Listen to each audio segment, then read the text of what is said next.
So look, I'm going to confess something. I've met people off the internet. I'm not talking about trawling through the online yellow pages and phoning up Steve from Custom Plumbing and then acting all oh, you're the guy off the internet when he turns up at my house to fix a leaky pipe here.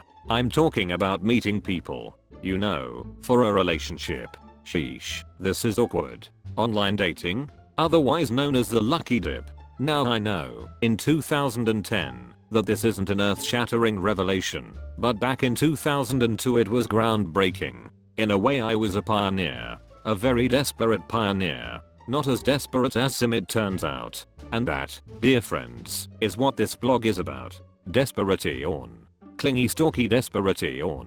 Her name was Helen, and she was a nurse. She also looked, according to the grainy picture she sent me, surprisingly normal. She messaged me out of the blue from a dating website I had joined, which I found a bit odd. I have never been messaged by a woman on one of these sites before. Men. Yes. Creepy men who wanted to know how sweaty I got after a run and if I'd mind telling them where I lived. Oh yes. There are plenty of weirdos on the internet.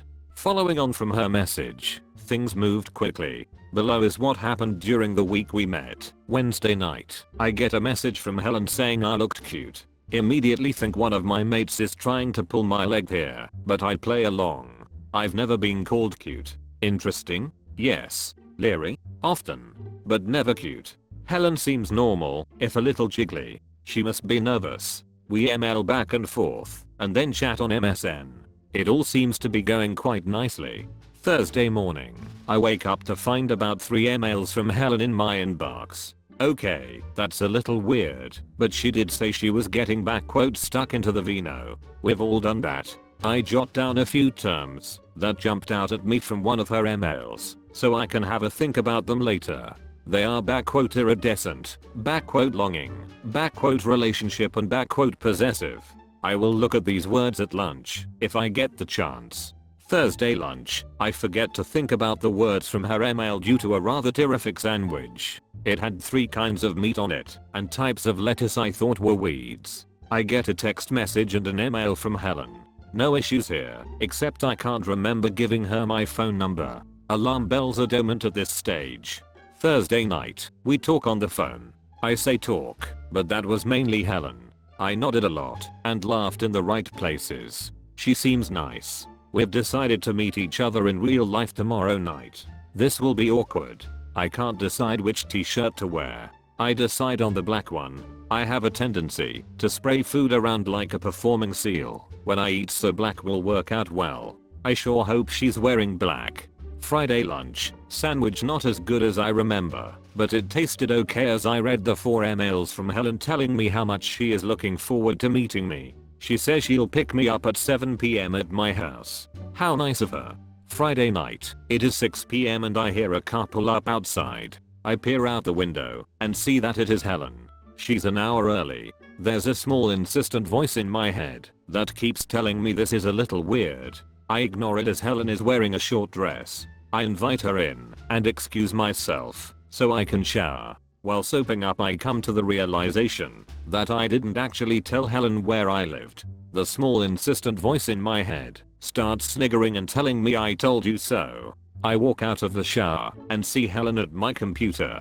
Just having a look, she tells me, right, knock yourself out. We go to dinner at a nice little cafe. The food is rather good and I'm getting a little drunk.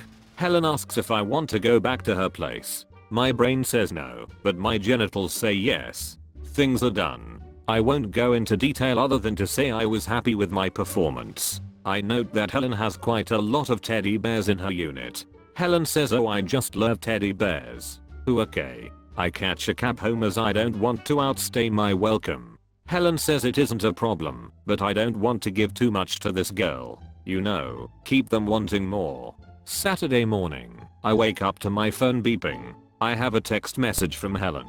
She says thanks for the wonderful night, and she hopes I'm not too hungover. I stumble out of bed and have a shower. My shower is interrupted by a phone call. It's Helen.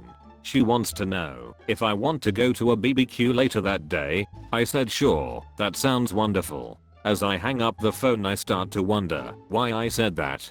Helen is coming at 1 PM. It is 10 AM now, so she'll be here any minute. Saturday afternoon, we are at the BBQ. The food is nice and there is plenty of beer. It is also Helen's family reunion. Awesome. I'm being introduced as her new boyfriend. I grin like the Cheshire Cat, and at one stage it feels my face will split in half. Her mother corners me and asks me when I think we'll be having kids. I don't know what to say to this, so I nod and smile and say something about it being a little early on for that sort of talk. Her mum says she'll chat to me later. Just awesome. I need to get out of here, so I complain of a migraine and ask Helen to drive me home. She's a little annoyed at this because we haven't played Pictionary yet and she was certain I would be a good match for her uncle Gary, never been beaten apparently, but she takes me home. I say goodbye, which takes a good 10 minutes as I try and persuade her from tending to my headache. I'm looking forward to a good night's sleep. Saturday night, I've had 8 messages from Helen so far. 8. 3 phone calls too. Only 1 email though. Sunday morning, I wake up to a text message from Helen asking me what are we doing today. I reply I'm helping a friend move, and then he's taking me to a movie. I get silence for a good hour or so, and then a message telling me to get fucked and to jump off a fucking bridge. I immediately get another message from her apologizing for her actions, and that she hopes I have a good time with my mates. Sunday night, I tell my mates what has happened over a beer or two.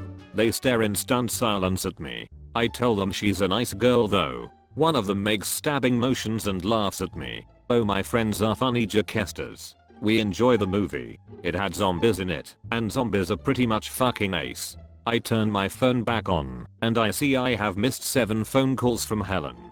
Does she not know about the policy of turning phones off in movies? I wonder what she wanted, but then realize the 14 new messages from her on my phone will probably give me an insight.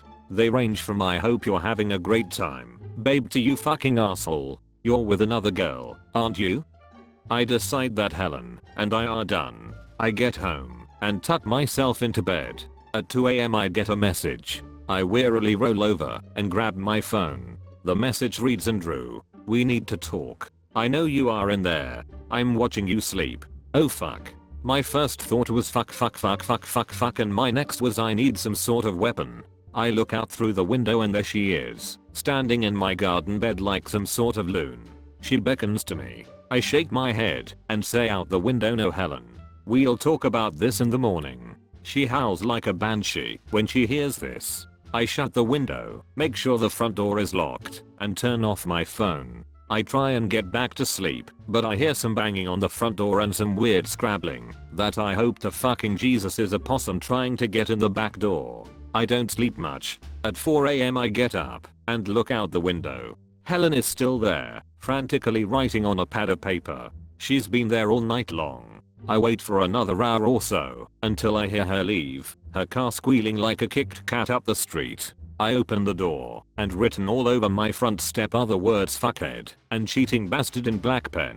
Also on my front step is about 15 pages of handwritten scrawl. Helen's thoughts on the whole incident. I try reading them, but get a bit scared after she threatens to slice my penis off on page 4. I file these pages away to read at a later date, but we all know the true reason. Evidence. If I was to disappear, at least someone might find out what really happened. I don't know what became of Helen. I got a couple more emails from her, but they were barely legible.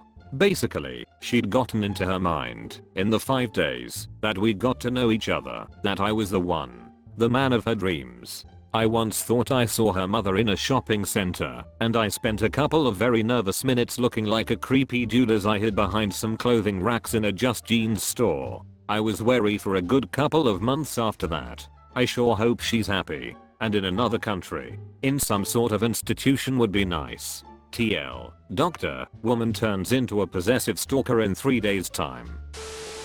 Make sure you subscribe to the channel and click that bell to turn on notifications, so you'll be sure to know when the next video comes out. Want to watch some more? Check out my other videos. I really do appreciate everyone who helps make these videos possible.